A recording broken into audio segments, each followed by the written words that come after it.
Olá, sou Eric Rodrigo e hoje, novamente, estou apresentando um novo Terapóide de Física, só que dessa vez focado na pressão. Nele não iria apresentar só os 4 tipos de pressão principais, como pressão hidrostática, pressão por gás, sólidos e atmosféricos, mas também os princípios de Pascal e de Stevin. Além disso, vou mostrar na prática todos os conceitos citados e também explicá-los em vídeo, tudo em um pacote só. O que é pressão? A pressão é definida como a razão entre a força e a área, ou seja, a pressão é dada pela divisão entre a força aplicada e a área de contato. Assim, a pressão é inversamente proporcional à área e diretamente proporcional à força aplicada. Caso não tenha entendido, eu vou passar um exemplo aqui. Conheça Pedro, que tem no total de 76 quilos. Devido à gravidade da Terra, essa massa gera uma força chamada peso, que atua sobre o chão. Toda vez que ele pisa na areia da praia, ele afunda, e isso não acontece à toa, pois toda a força do seu peso está concentrada em uma área muito pequena, que é a sola dos pés dele. Nesse momento, a pressão exercida sobre essa areia é muito alta, e os grãos de areia eles não aguentam esse aperto, entre aspas, concentrado, e se deslocam para os lados, abrindo caminho. Isso fica mais evidente na areia molhada, onde as pegadas ficam mais marcadas. Mas agora olha só, olha para isso. Olha o que acontece se o Pedro se deitar. Pedro continua tendo os mesmos 76 quilos, mas no momento em que ele se deita, o peso distribui por uma área muito maior. O corpo fica como um formato de tábua na areia, que cada grão agora suporta uma pequena parcela dessa pressão. E essa pressão em sólidos é que a gente vai se aprofundar agora.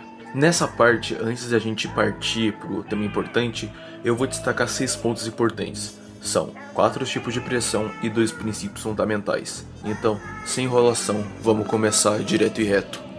A pressão atmosférica é o peso do oceano de ar que está sobre nossas cabeças. Como o ar tem massa, ele exerce uma força sobre tudo que está na superfície da Terra. Por exemplo, no topo de uma montanha, a pressão é menor do que na praia, porque há menor ar em cima de você. Pressão hidrostática ou pressão por líquidos é a pressão exercida por um líquido em repouso. Ela atua em todas as direções e depende de profundidade e da densidade do líquido. Quanto mais fundo, maior a pressão. A pressão por gás ou compressão, os gases possuem partículas em movimento constante. Quando o volume diminui, essas partículas colidem mais vezes, aumentando a pressão. Princípio de Stevin. A diferença de pressão em um líquido depende da diferença de altura entre os pontos. Pontos na mesma altura possuem a mesma pressão. E por fim, mas não menos importante, princípio de Pascal. A pressão aplicada em um ponto de um líquido se transmite igualmente para todo o sistema. Esse princípio permite multiplicar forças em sistemas hidráulicos. Agora que a teoria já está clara, vamos partir para a parte prática. Eu separei alguns experimentos que mostram exatamente como cada tipo de pressão funciona na vida real. Então, vamos dar uma olhada. No experimento de pressão em gases, imagine que temos um balãozinho inflado dentro de uma seringa tapada. Ali dentro, o ar ocupa um certo espaço ou volume sob uma pressão inicial. O experimento funciona assim. Quando empurramos o embolo da seringa, estamos aplicando uma força que comprime o ar lá dentro. Se dobrarmos essa força, a pressão interna também dobra. O que acontece com o balão? Olha só, ele se aperta e o seu volume cai pela metade. Se você triplicar a pressão, o volume do balão reduz para 1/3. Isso nos mostra que, nos gases, a pressão e o volume são como uma gangorra. Quando a pressão sobe, o volume desce. Ao soltarmos o embolo, a pressão diminui e o balão recupera seu tamanho original, voltando ao estado inicial. No experimento de pressão em sólidos, ela depende totalmente de onde a força é aplicada.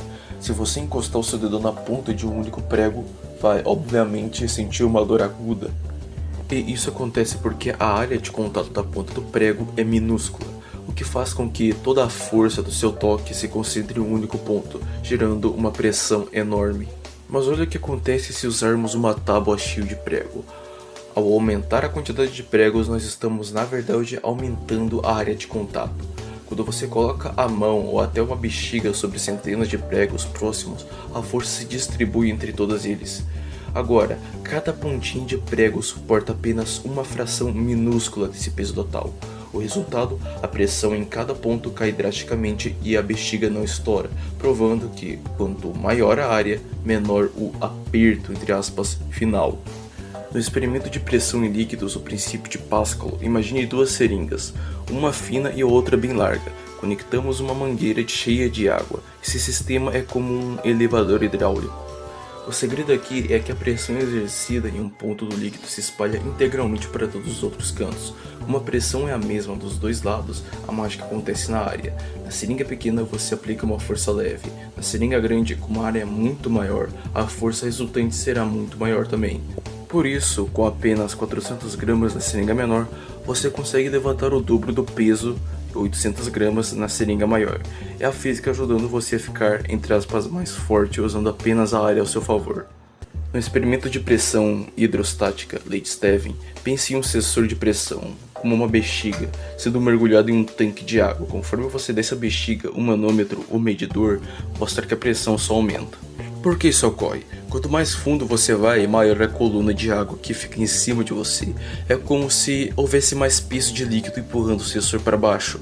Agora, se você mover o sensor apenas para os lados, se mudar a profundidade, a pressão continua a mesma. Isso prova que, nos líquidos, o que manda a pressão é a profundidade. Quanto mais fundo, maior o aperto. E por último, mas não menos importante, pressão atmosférica, ou o tão famigerado experimento ovo na garrafa. Muitas vezes a gente nem percebe, mas o ar em nossa volta está sempre empurrando a gente em todas as direções. E a chamada pressão atmosférica. Veja o exemplo do ovo na garrafa. Ao colocar fogo dentro de uma garrafa e tapar a boca com um ovo cozido, o ar lá dentro aquece e se expande. Quando o fogo apaga, o ar esfria e a pressão interna cai rapidamente.